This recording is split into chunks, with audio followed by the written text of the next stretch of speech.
Welcome to the podcast where we take a deep dive into the stories behind construction business leaders. We will share how they got started, how they found success, and the lessons learned along the way. I'm your host, Eric Fortenberry. Welcome to Builder Stories. Welcome back, everybody. Today, I'm really excited. I got a very special guest, one of our larger builders coming in hot. We got Dom Thompson with Watershed Builders. They're located in Charlotte, North Carolina.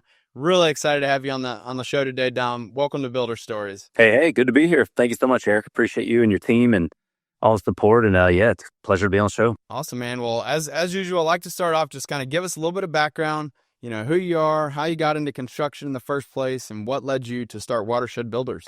Yeah, sure. That I have a really unique kind of entry into this business. A lot of people grew up in this business. Their dad did it, uncle, whatever. They grew up on the job sites and they were, digging ditches with their family, when they were 15 and all the war stories. I don't have any of that. I joined this business kind of through the military. I was in the automotive business for 10 and a half years. And I ran that almost 11 years of my life. And I reached a point where I kind of had an opportunity to start over. I was married. I was actually going through a separation. And I was just kind of fortunately at a period of life where even at 29 years old, I could start my life over. And I was in the automotive business, as I said, and I didn't want to be in that business anymore. I kind of like low-key hated that business because of the culture and just sort of what it was. And I just wanted an opportunity to kind of create my own destiny. So I had like a lot of people, I grew up, spent a lot of time watching, say, HGTV shows and all the early days of all these old shows that we now sort of like laugh about. But it was super inspiring to me. And I was like, I want to go do more of that. That's what I want to. I want to go see the before and after. I want to be a part of it. I want to create it. But I don't know anything about construction because I didn't grow up in this business. I swung hammers because I wanted to, not because somebody taught me how to. So at the same time, I wanted to go finish my college degree, right?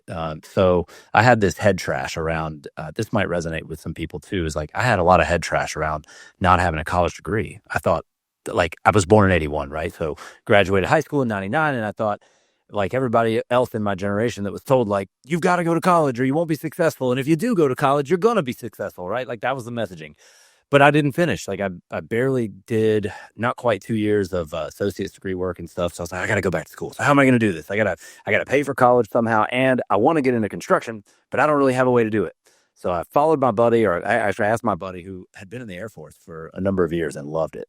And I knew that they would pay for school, right? Because they're like, oh yeah, come join the Air Force. It's like 1 week in a month, 2 weeks a year, and then we'll pay for your college, the GI Bill, all that stuff. So I went with him to the recruiter's office and I said, hey, I'm here because I want to serve my country and pay for college. So he said, this is great. What kind of career do you want to get into? I'm like, I don't know. The end game is construction, but I don't know what y'all do with construction. You're in the military. Everybody flies planes in the Air Force, right? They're like, no, we've got a whole career field dedicated to construction. So I was like, you got to be kidding me. So long story short, I joined the military when I was 29 years old. I shipped off 3 days after Christmas to basic training. And I had turned 30. In the meantime, it was like a waiting period. And I had turned 30 years old going to basic training with all these 18-year-old kids and 19-year-old kids. I'm like the old man in the room. But I did that. And then immediately when you leave basic training, the military sends you to go to school to do what they've hired you to do. And they hired me to do construction. So I went to the Naval Construction Battalion, which is where the Navy Seabees train down in Gulfport, Mississippi. And I lived there for 5.5 months. And that's where I learned how to build. That's where I learned everything from ground up construction, from footings to finish, as I'll say. So there's some things I kind of already knew, but that's where I really learned how to build. And about a month before I graduated my technical training, that's what we called in the Air Force, is tech school. About a month before I graduated tech school, I started reaching out to people back home. And I was like, hey, I'm graduating in a month. I'm coming back to Charlotte. I'm trying to get into construction. This is 2011, by the way. We're like kind of hit the bottom of the recession, but we ain't out of it. It's like flat, deadpan flat, right? I don't know what you were doing around 2011, but residential construction was not like the business to get into in 2011. So anyway, I knew someone who knew an architect, who knew the COO of a company, and they put me in touch. And I got an interview. And it was like, hey, the owner of our company is looking for an executive assistant. Mind you, as this July, I'm turning 31, or excuse me, I'm turning 31 in August, and I'm coming back to Charlotte without a real job. So great reputation. It was a great opportunity. So I took that job as the executive assistant to the owner, $16 an hour, going to school part-time, working about 30 hours. And what I found was like, I just love the work and I still hated school. Like even after all those years, like I still hate school. It's awful. So I ended up just doubling down. And my boss actually, who was a Carolina grad, hardcore Tar Heel presence in that company, they were like, hey, listen, man, I admire that you want to go to school. I admire that you're doing it, but we really don't need you to go to school, man. Like we need you here grinding 60 hours a week, learning this business and doing it. So after a lot of prayer and getting rid of that head trash, said, you know what? This is like my determining point. I'm either going to turn this direction or turn that direction. And I decided to just turn that direction and go all in with this construction business and get rid of the school. But that's what I did. And I just poured my heart into it. And within 3 months, the owner of the company said, I either keep executive assistants, they either get promoted or they get fired. He's like, they either get promoted to other positions because they're good and they shouldn't just be my assistant, or they get fired because they suck and they just shouldn't be working here. So I was like, okay, well, we'll see which spectrum I end up on. I ended up getting promoted to sort of an inside sales, kind of helping with estimating, a little bit of light sales, that sort of thing. Just sort of worked my way up in the company to reach a point 8 years later. I said, I want to go out and do this on my own and kind of write my own story and create my own brand and do this on my own. So in 2019, May 1st, 2019, I launched Watershed Builders. That was another pivotal watershed moment, if you will. So yeah, that's a long story of it, but that's how we got here. Yeah, that's awesome, man. I always love the story though when people start up, at the bottom and work their way up. You learned it, you put the time in, the effort. It sounds like kind of really learning the business side was really important and valuable for you, and that gave you the confidence to then start your own business in 2019. Yeah, that's a good point. That's where I feel like my experience was a little unique, is that this whole time, so I worked for that company from 2011 to 2019. And during that time, I was still drilling as a reservist, right? So I was serving 1 week in a month, 2 weeks a year. And then I got deployed twice. So I was deployed to the Middle East for 7 months from 2013 into 14. And then I was deployed again for 7 months during 2017 to the Middle East. And the deployments is really where you're doing the work that the military hired you to do. That's where you're building, right? And so I did that twice, and the company was like so good to me. Yes, they let me work my way up and learn the things. I mean, I started, like I said, as sort of an inside sales, which became what we call our salespeople at that company were called project managers. The people in the field who were managing jobs were superintendents. So just as nomenclature, but so I became a project manager, estimating and selling renovation projects. So I was learning estimating, I was learning sales as a civilian, and then 1 week in a month, 2 weeks a year, and then 2 deployments is where I was learning how to build. So I was a grunt in the dirt for the military, and I was an office guy, white collar guy, working as a civilian for this company. So I really got to see both sides of it.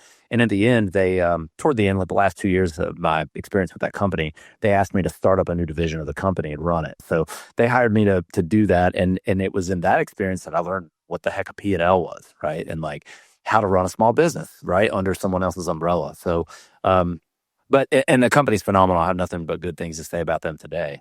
But I just reached a point where I kind of wanted to like, okay, I feel like I've learned all the basic necessities I needed to learn, and I'm ready to go try to do this thing on my own. Like you said, to have the confidence to go out and do it on my own and just sort of carve my own path. Yeah, it's been an awesome ride. Well, also want to say thank you for your service. Appreciate that. And so what's your team look like today? Yeah, so we're mostly a subcontract company. I shouldn't say mostly. We're a subcontract business, right? But at any rate, so my team at the moment looks like, of course, me. I have my feet in estimating sales, mostly sales. I sell kind of our new construction projects and a lot of our high ticket item, big complicated remodels. And I have another salesperson working for us. His name's Trevor. He was at Job Trek Connect with us in January. He had just got hired. It was like, this is a great opportunity to come to Job Trek Connect and get fired up about the software and about the industry and all this stuff. So Trevor was with me, and he's in sales. And I have an estimator full time, Jonathan, who has been with me to the past 2 Job Trek Connects. So we were there together. So that's kind of the sales side of the business. On the operations side of the business, I just have 3 project managers, and I call them project managers. These are the people who are managing projects. So they're out in the field, meeting with subcontractors, our trade partners, and holding the hands of our customers to make sure that their project goes smoothly from point A to point Z and getting that done. Then I have a part-time office manager, and I actually outsource our bookkeeping. So there's 3 PMs, and an estimator, and a salesperson, and myself.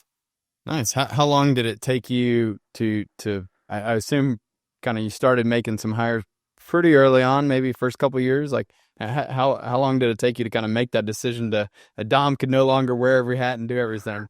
Dude, that's the big, and man, that's a big one. That's the biggest, that was a huge struggle at first. And I'd be lying if I said that it wasn't a struggle now to like know when to hire and all that kind of stuff. My goal, I didn't take a regular salary. I was committed to not take a salary for the first year. And at that time, we didn't have kids, and my wife was working full time, and our expenses were low. We had no debt except for a mortgage that was a reasonable mortgage. And I felt like, man, this is the opportunity. It's kind of part of the reason why we started the business, because I knew that life would never get less complicated, that it would only continue to get more complicated. So it was like, this is the time. So when I started, I was wearing all the hats. I mean, I was wearing the bags. I was packing up the tools in the morning, going and doing the work, making the 4 trips to Home Depot, coming back, unloading the truck again then at night, and then trying to do paperwork and things like that and estimate jobs somehow at night, and then taking meetings during the day to go look at the job and this sort of thing. So I didn't want to stay there. So my next evolution was, okay, got to get the bags off, right? So and I quickly realized, like, the thing that I do well is work with homeowners and sell jobs. That's really what I need to be spending my time doing. So I did get to a point, I could afford to get to this point of hiring a project manager. That was my first hire, to get somebody to help oversee jobs. And from there, it just became a matter of, okay, how many projects can one project manager take on at any given time versus my ability to sell? Right. So if I was out selling, I'd reach a point where I thought, okay, I can clearly see based on the sales that, like, this project manager is not going to be enough. Like, I've got to hire another person. And that hiring learning curve has been tremendous. I've stubbed my toe and made mistakes on hires and when to let go and things like that. But yeah, so we packed on a couple of project managers. I was at 2 for a long time. Ended up hiring a third around the end of 2022, summer of 2022, something like that. And I realized I needed somebody to help me in sales. So I hired a sort of a hybrid role. I was fortunate enough to find somebody who could come to work for me part-time as an estimator / sales, right? Somebody who could maybe take a lead, kind of run with it, sort of estimate it on their own, and sell the job on their own, right? That was kind of the model we were going for. And so he worked with me for a year and a half or so before we got to a point where I realized, hey, like, you're really good at estimating, but you're not great at sales. And I kind of like knew that, but I was like frustrated and he was frustrated. And so we reached a point where it was like, hey, we need to shift you into just an estimating role. And then I still needed sales support. So at December last year, 6 or so months ago, I hired a salesperson to come on board. So he's just sales. Jonathan's just estimating. And that's kind of what our company looks like today with the part-time office managers. That's kind of the evolution. Nice. And how early did you decide to outsource the bookkeeping? Ooh, how early? Man, late. I outsourced. Well, let me clarify. I've always had a part-time office manager helping me with that sort of thing. And I don't want to say we're like a paperless company, but we're basically a paperless company. We do everything digitally. I've kind of always had this like big business mentality, even though we're a small business. I've always operated like we're a big company because I've always had scaling in mind. And I didn't want to grow a business that we were going to have to like turn the ship on operationally or like process wise. I wanted to just go ahead and adapt processes early that you could just simply multiply, that you could just add more people to it and not have to worry about correcting a bunch of old behaviors. So I've always had sort of a part-time office manager who was helping me take like receipt images and things that we used to store in Google Drive and get them paired up with QuickBooks Online and this kind of thing. So I would say by the end of that first year and into my second year in business, I had a part-time office manager helping me with bookkeeping. So very early, but not until this year did I hire an actual full-time just bookkeeping company that's all they do. And I hired I'll give a shout out to Moose Creek on here. I found them through JobTread, through the what do we call it? In the marketplace, right? Marketplace? Yep. Yeah. I found them in the marketplace, and I wanted someone who knew JobTread really well and who could speak job tread, right? So that when I was calling them about, matching things from cost items and all this sort of stuff that I wasn't speaking foreign to. Like a lot of places can do bookkeeping, but I definitely wanted one who could speak job tread language, and that relationship's been great. They started working for us March 1st this year, Awesome. and they've done a great job. They're phenomenal. Yeah, I mean it's probably one of the things that I highly recommend people, if you don't have a great bookkeeper, accountant, CPA, somebody or yourself who doesn't really understand getting your books set up. It's so important to do that as early on as you can. I mean, I see so many people will go years and years and just not creating good records. Not being able to track everything that they need to be able to track to themselves. Keep yourself clean with the IRS and taxes. Yeah, I would totally agree. That's one area that I've not had a problem. I've not had major problems in. I've had times when it started to pile up on me, and seasons when it was piling up on me, and I said, I got to get out of this season. And those are the seasons we make a change and things that get better. So I feel like we're at a scalable point again. You've probably experienced some of this in business too. You like kind of scale up and then you kind of plateau for a bit and some things get down. And then you're like, okay, I'm gonna figure out how to scale this again. I keep thinking it's so interesting. I see a lot of companies who kind of see that sales and estimating role as the same person, like you were really hoping and trying to do, but it really is like such different skill sets. To be able to, go and interact with the customer and have those, those sales conversations, versus like, hey, I need to figure out the details, take the measurements, kind of what's going to go into this. I mean, it's interesting how you tried it and then decided to split those functions. Yeah. That's one that it was a bit of a delayed aha moment for me. I should have probably all the signs were probably there for me to come out of the gate with this mentality that I have now. But that's part of the growth, right? You learn and you correct and all that. But are you a disc guy? Do y'all do disc at all? Is that a thing? I mean, we do a different kind of assessment. Okay. I So think he has one. they're helpful. Yeah. So like we do disc, mostly from my old Sandler sales days. We did a lot of disc. And so what I discovered was like exactly what you said. It's like my estimator needs to be like an S or a C, like someone who's very process oriented, follows rules, like they're all into the details. Like on the sales side, I need somebody who's an I, right? Somebody who gets like energized by going and meeting people, and they know how to have conversations. They have high emotional intelligence, and it's been critical. It's been a great move to separate, the estimating from sales. I wish I would have done it sooner. Yeah. So when you think about your hiring, and I think earlier you kind of alluded to, it can be a little bit tricky knowing the right time. Have you do you use like an annual budget for your company to help you sort of forecast your revenue and kind of what your overhead and needs will be? Oh, I'm gonna have egg on my face right now. You're not gonna like what I have to say about this. I'm an awful businessman when it comes to this, but not because I don't care, not because I don't think it's important. Like the whip, like I hire someone to do my whip for me because I hate it. I'm not a details person. I recognize they're important, they matter. I know why, like the information that comes from them, how that ought to affect, decision making and all these sorts of things.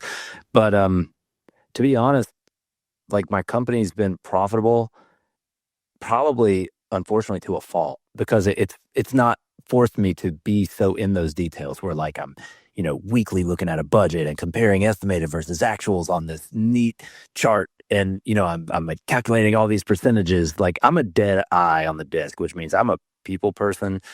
I'll do the details because I have to, not because I enjoy them. And so I'm not saying that anyone else should operate this way. I shouldn't even operate this way. But to be honest, yeah, when I've made hiring decisions, it's been a lot more gut feeling involved. It's been more intuitive. It's been like, okay, what do I know about our lead volume? What do I know? I will say I do chart out our production, right? So I can see on a Gantt essentially that I created is like, I know this project is going to end and this one's going to start. And these are the ones that are assigned to which project manager. And it's on a graphic for me. And that works for me for forecasting the field. But I can look at that. I can look at my sales volume. I can know, okay, I've got these projects that are in pre-construction phase. What's going to land, what's going to not. I know what's in our bank account. I know how profitable our jobs are at a glance in QuickBooks Online. I kind of just have taken that and said, okay, what do I feel comfortable with? And if I had to pay someone for a whole year without them generating revenue, is that a risk I'd be willing to take? And honestly, that's kind of been the determining factor for some of my hires. Not necessarily Sure. proud of that, but that's the real answer. And it's panned out okay so far. As I scale, that won't be the way we can do it, but that's how we've done it to date.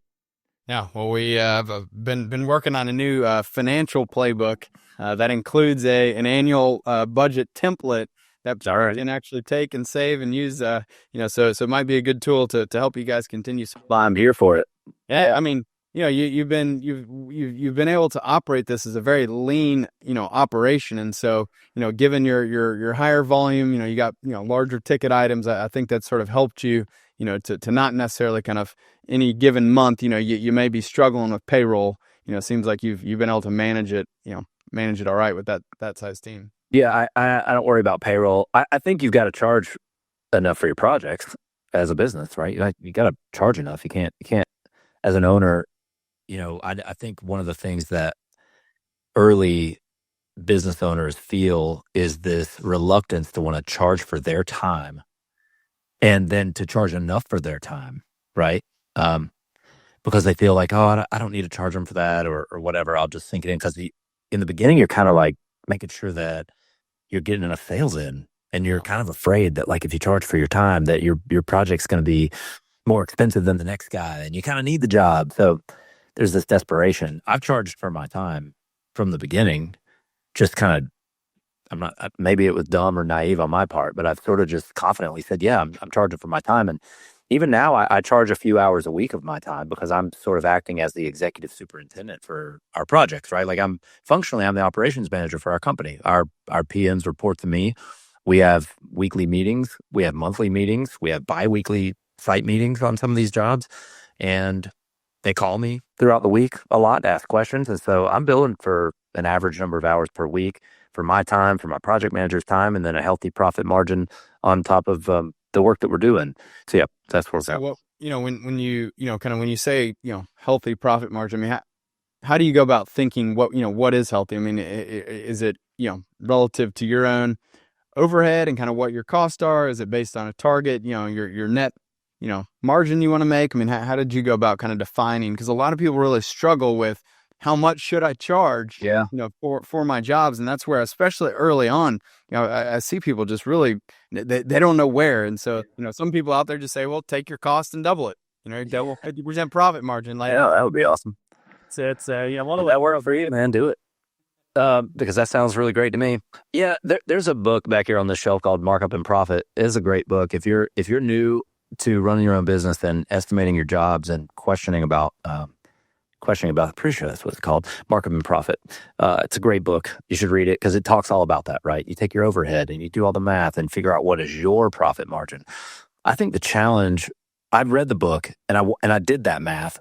And then I go to my 20 club meetings and I realize that, like, oh, my 20 club partners are like charging even more, I don't want to come back to the fall meeting and everybody else is making 25% and I'm making 20. So I think that just dumb peer pressure, like, was enough to make me want to charge more, and being comfortable in the fact that, like, hey, we could be at 30% and there's still the top 10% of remodelers in the country are still making more than 30%. So I sleep really well at night knowing that, hey, we're not charging like top dog profit margins, and yet at the same time fighting to keep our overhead low. So again, it was a little more gut feeling and keeping an eye on the at the say quarterly. If I'm looking at our P&L and going, okay, how are we doing with our average job being 25%? What was the net, right? Or mid-year, what's the net? We've hit an average of 25 gross. What's the net? And sort of adjusted that, and we've adjusted it up a few points over the 5 or 6 years. But I didn't start with a fancy formula. I really didn't. I started with a loose formula plus some peer pressure, and the peer pressure has caused me to just inch it up. And I think we're at a really safe spot. Our company, if you look across the board on remodeling projects, 30% gross across the board. So that doesn't factor in the one new construction project that's a 20% margin project that we have going right now on a cost plus. But at any rate, Yeah. I think the size of the project also comes into play here, right? It's easier to, get a higher profit margin on a much smaller project than as you get larger and larger size project into the, a new home build, for example. You're not doing a, multi-million-dollar home at a 50% profit margin is much Yeah, not just. good.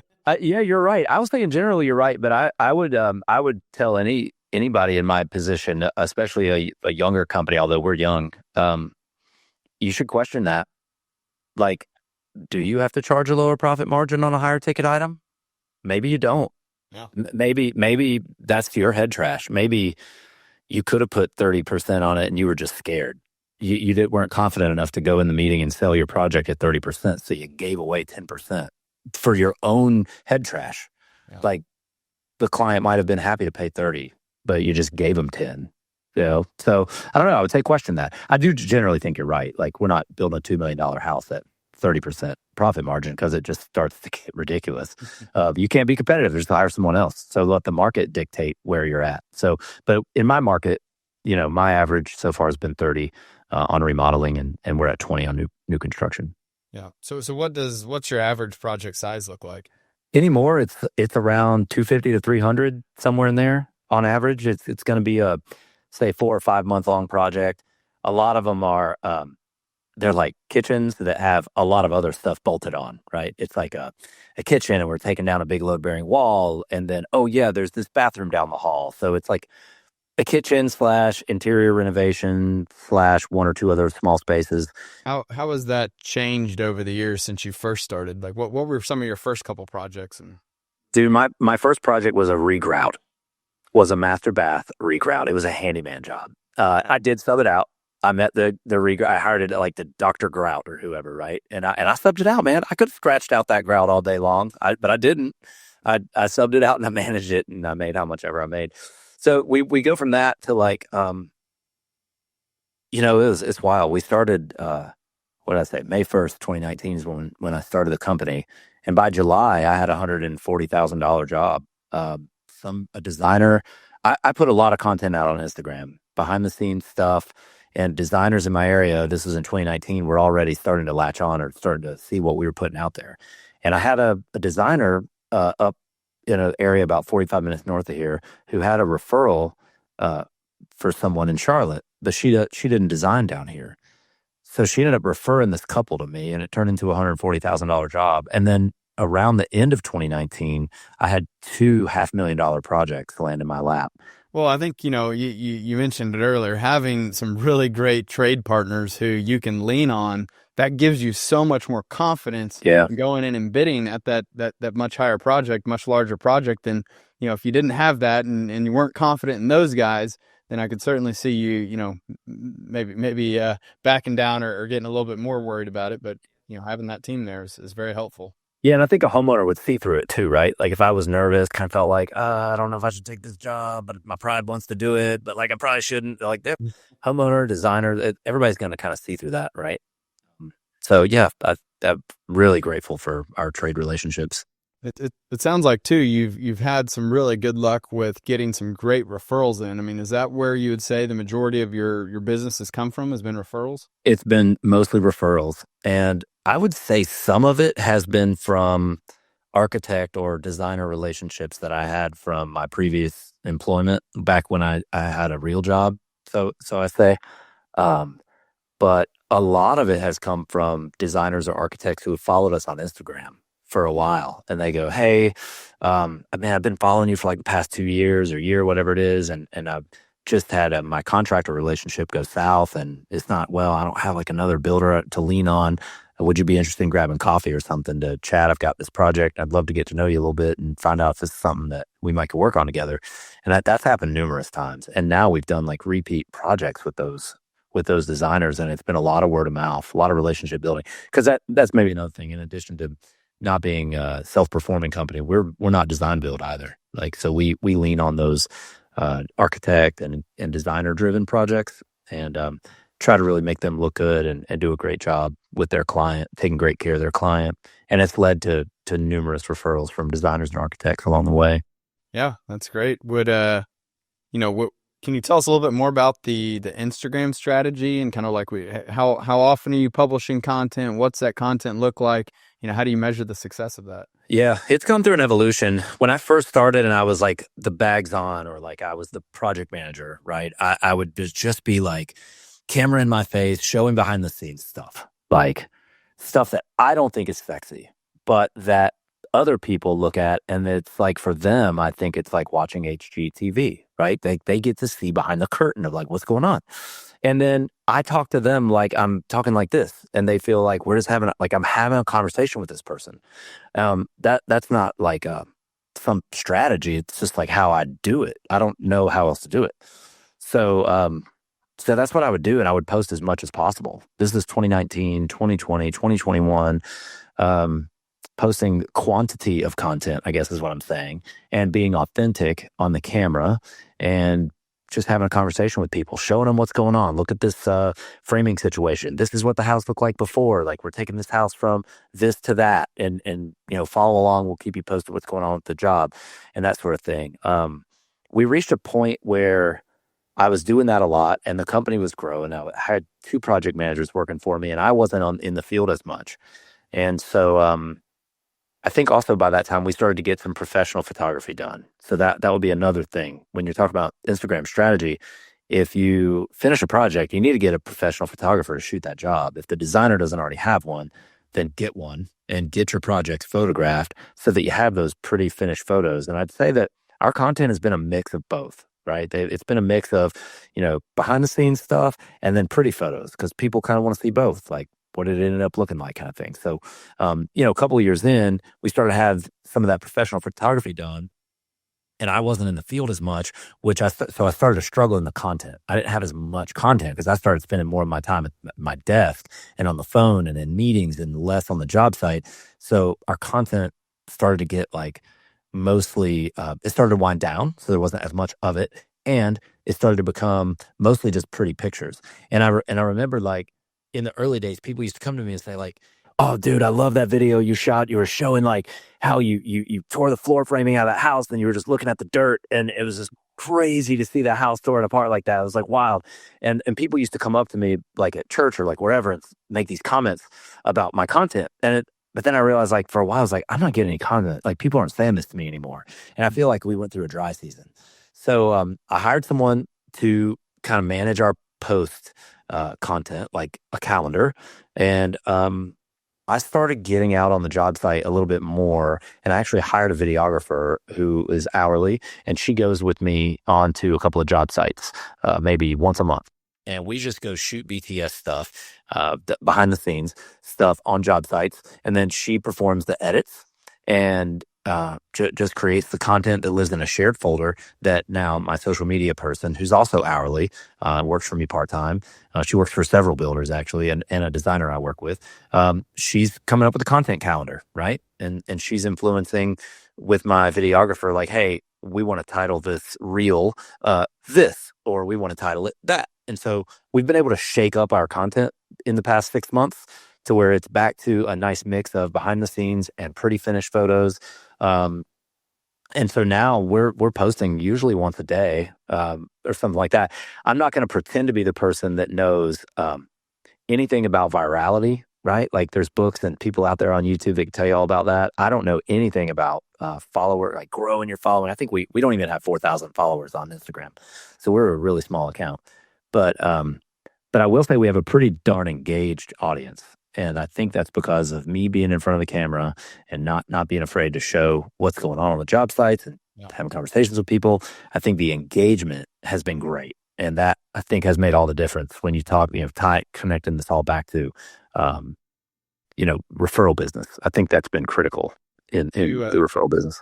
Do you try to get the homeowners? Are they willing to come on and share their story and kind of walk through the completion or even any part of the process? Like, are they usually like, hands off, or are they okay with you shooting their property and the project? Like, do you have to get any special agreements there? Yeah, it's a good question. I've had a couple of homeowners be willing to jump on with me for like an interview, right? Where I've been trying to get testimonials, and they knew that I was recording it, and I had a couple of questions. And just like you and I are doing this, I would send them a couple of questions just to get conversation moving and ask about their experience. And so, yeah, a couple of them have done sort of video testimonials with me in a format very similar to this. And now two of those testimonials live on my website. And I've been really slammed. I need to get back to doing this because it was really great. And I think it served people really well to be able to go on our website and see like, hey, there's an interview with homeowners who said, yeah, I was really scared about hiring a company, or I was concerned that, who I was going to hire, they weren't going to do a good job. But now we've got our kitchen renovated. It's amazing and all this kind of stuff.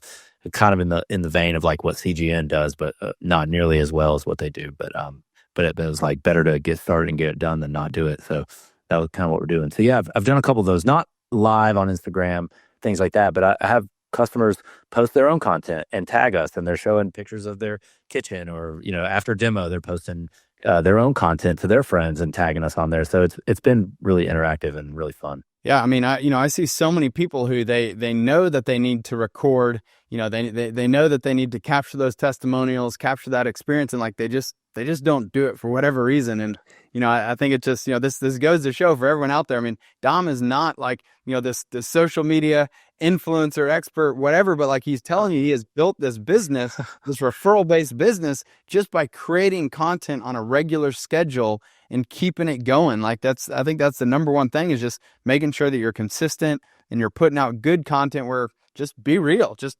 press record, start talking, show them what you're working on, share your challenges, share your wins. Like that's what engages people. Yeah, that's right. I totally agree. And I think I don't do it great. I just do it. I don't think I'm great at it. I don't have a huge following. I just put stuff out there, and action needs to lead.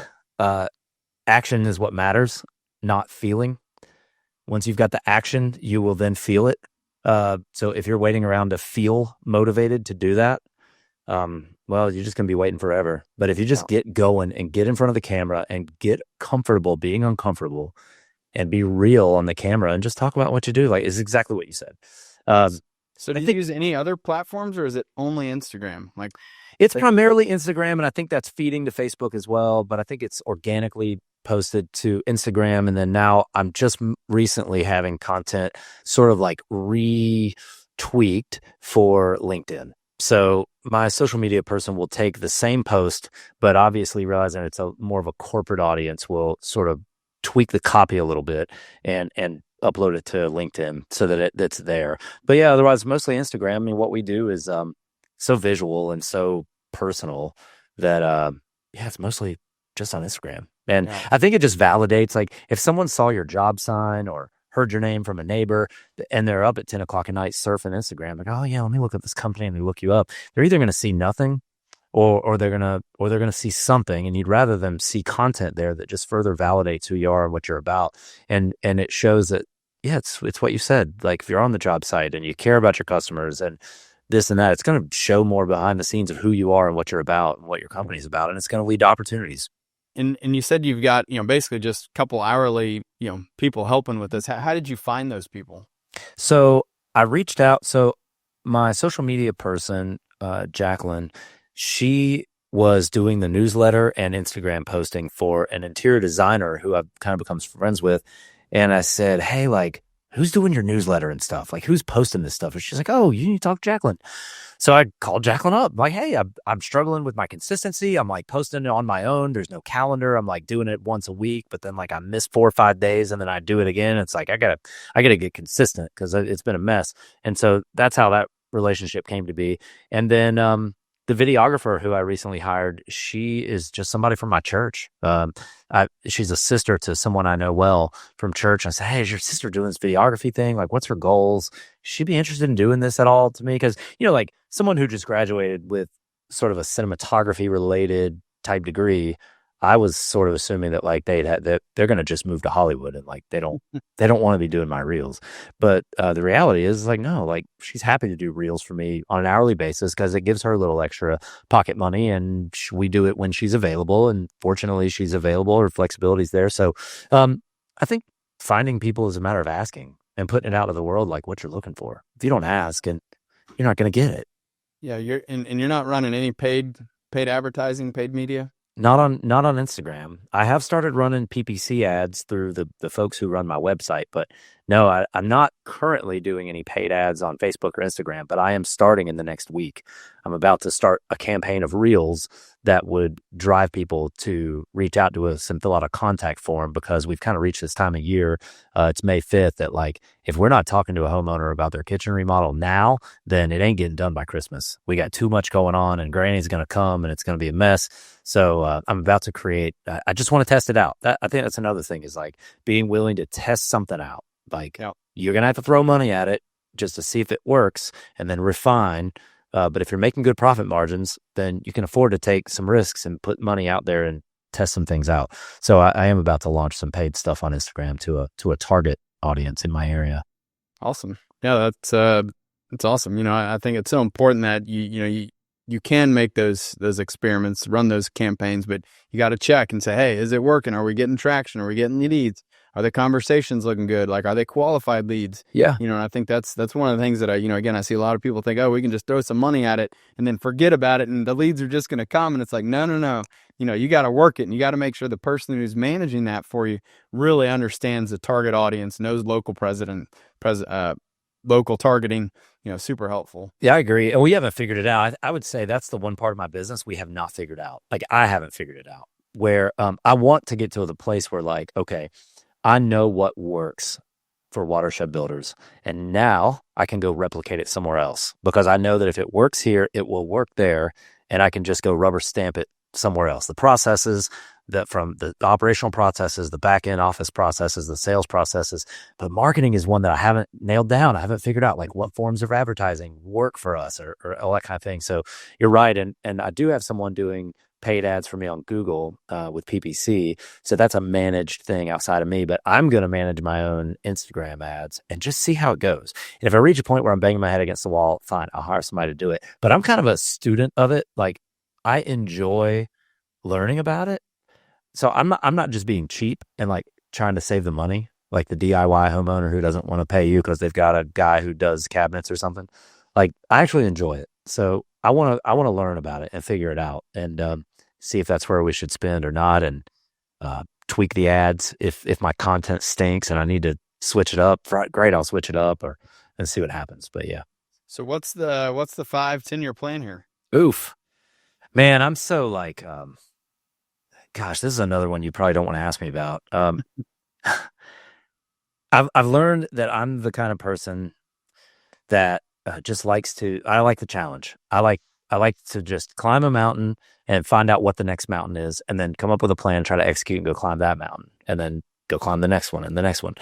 So I'm not just wandering through life aimlessly with this business thing. There is a bit of a goal. My one of my business coaches likened this to say, like, okay, you're in San Diego and you've got to get to Kennebunkport, Maine. How are you going to get to Kennebunkport, Maine, if you don't have a roadmap? Like, you don't know where you're going. And I said, well, I don't necessarily need to get to a specific street address in Kennebunkport to be happy. Like, if I just land in the state of Maine, like, I think I'd be fine. Like, there are lots of options I could be happy with. So I do struggle with this, like the 5-year plan, like the 10 years. Like, I don't know exactly what that looks like, but I think what it looks like is, number one, we want to be the go-to premier remodeler in Charlotte, in the surrounding Charlotte area, period. That might mean that we need to offer another location north of town. There's kind of a sub-market north of town that we want to attack, and kind of be the go-to source for remodeling in our area, period. So that's goal number one. I don't know how I'll know when I've arrived at that, but I feel like we'll know it. And then I want to be able to go maybe do it someplace else that I enjoy spending time. So at one point in time, I thought that was Hilton Head Island. That might still be Hilton Head Island. That's where my wife and I met. Maybe we have another location there, or maybe it's a different location. But I think the point is that I want to grow. I want to grow locally. I want to grow in the surrounding area, maybe open another office. It selfishly needs to be a place that I enjoy going to visit, because I'm going to go and visit and probably take my family and spend time. And I think that's it. And I think ultimately what the goal is to put myself in a position where I can truly spend time doing the things that I like in the business. I don't even mean like I want to get the business to run without me and then I'm going to go play golf all day. I mean, like, I want to choose what I do next week. at work. Like I want to say, okay, I know that we're framing this job. I'm going to go spend the day with the framers. I'm going to go hang out because I haven't been on a job site framing in a long time. Or they're setting tile over here or there, or I'm going to go visit these homeowners and knock on the door who I haven't talked to them in a while and go. I just want to go pick what I want to do. I want the freedom. The freedom of time is kind of one of my goals because my kids are, we have an 8-week-old at home and a 4.5-year-old. I know you have kids too, and you're growing an awesome business and beyond. I want to get to a point where I can like take 5 weeks off in the summer and go spend that time in Europe with my family and not have to worry about the business and then come back to the business and get back to work. Or, I don't know, go to the Keys for 4 weeks with my family and go scuba diving and all the things and, all that. So I think the 5-year plan is to get my business to a point where the day-to-day in the business doesn't need me. Like I want to be in it, but they don't need me to be in it. I think that's the big goal. And then, I've got young kids, right? I've got at minimum 10 years, maybe 15 to even figure out if my daughter would even want any involvement in the business, right? So I think the 5-year looks different 10 to 15 years from now, because if my daughter's like, oh no, daddy, like I really love the business and I want to be a part of it, well then we've got the systems, we got people, we got processes. I built something solid that I can hand to her, but then the destination looks a little different versus, okay, I'm going to sell it to one of my employees who have been with me for all these years. So I'm open. I'm open to a couple of different outcomes. Sounds good. I mean, I love that idea of, once you've got this thing, well-oiled machine, being able to go open up, another office somewhere. I mean, you could, again, still manage some of that back office stuff all in that same place and, let you expand and go spend some time where you want to spend time. And for sure. Yeah. Yeah. We're just my wife and our kids, my wife and I have always been very like experiential. Like we value experiential things. Like we don't value, material things as much. So I think that's been a big strength in our financial, footing as a business, and being able to take lower salaries. And thank God my wife worked that first 6 months to a year to support our family, without me, and believed in my work ethic just enough to get us through that. But we want experiences. I mean, at the end of your life, like you're like a collection of your memories, right? Like we want to be able to go and just have rich experiences with each other and value our time that we have together. So, but I still love this business, man. I got into this business because I loved the idea of it, and I do love it. It doesn't feel like work. I love it every day. That's the way to do it. So as we wrap up here, Dom, I'm curious, what advice would you give to others who are maybe earlier on in their career, or maybe they're going through some growing pains, some challenges? Like, is there anything that you wish you would have known, 5-6 years ago when you started the business that now that you might do differently? Yeah, I think you gotta know your why. You've got to understand, like Simon Sinek's a little bit overplayed, but like knowing your why is like really important, because you need to be able to make decisions through that lens in your business, right? And part of that for me was like, okay, I know I want to get this business to this place. Well, okay, that means I need to hire people. Well, in order to hire people, I got to have a plan in place. And in order to have, do any of that, I have to be willing to let go of certain things. So like, that's the other thing I would say is knowing that you're going to have to let go of some things, especially for like a carpenter who came to own a construction business, that they care so much about the quality of every miter and like every little bit of the process. Like, yes, those things are important.